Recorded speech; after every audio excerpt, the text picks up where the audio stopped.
Hirap i-balanse. Natanong ko nga sa sarili ko, am I being a bad father? Am I not balancing everything? Kung tutusin,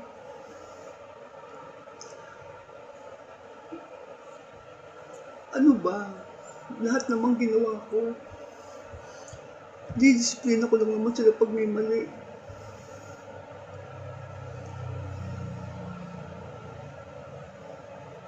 Hindi ko nga alam kung... Hindi ko nga alam saan ako lulugar eh. Hindi ko talaga alam.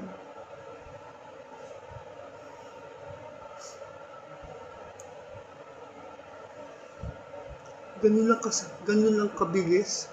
Dahil lang na napalo mo, iniwanan ka na. Hindi man lang sila nag-look back. Kung ano yung mga tamang ginawa mo sa kanila. Kung ano yung mga masasayang nangyari sa buhay namin.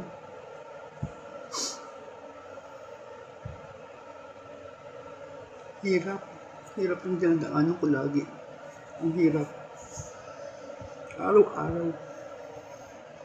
Gumigising ka.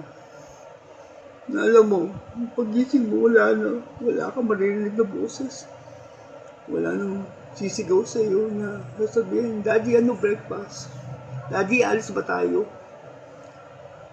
Daddy, maglalakwatsa ba tayo? Day off muna.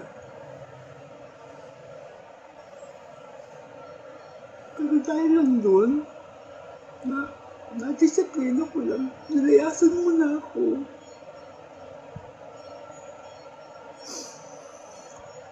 Nahihirapan ang loob ko. Hirap na hirap ang loob ko bilang ama. Mahal na mahal ko kayo, Gwen at Giliana. Humihingi ako ng tawad. Balikan niyo ko. Balikan niyo ko, anak. Mahal na mahal ko kayo.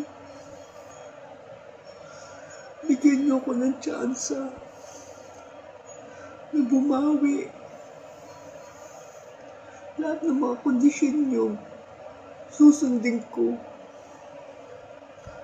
Kung kailangan magpaalipin ako sa inyo, kung kailangan maging tauhan na lang ako, payag ako.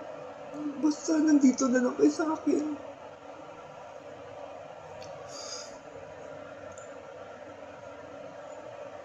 Ano ba dapat kong gawin?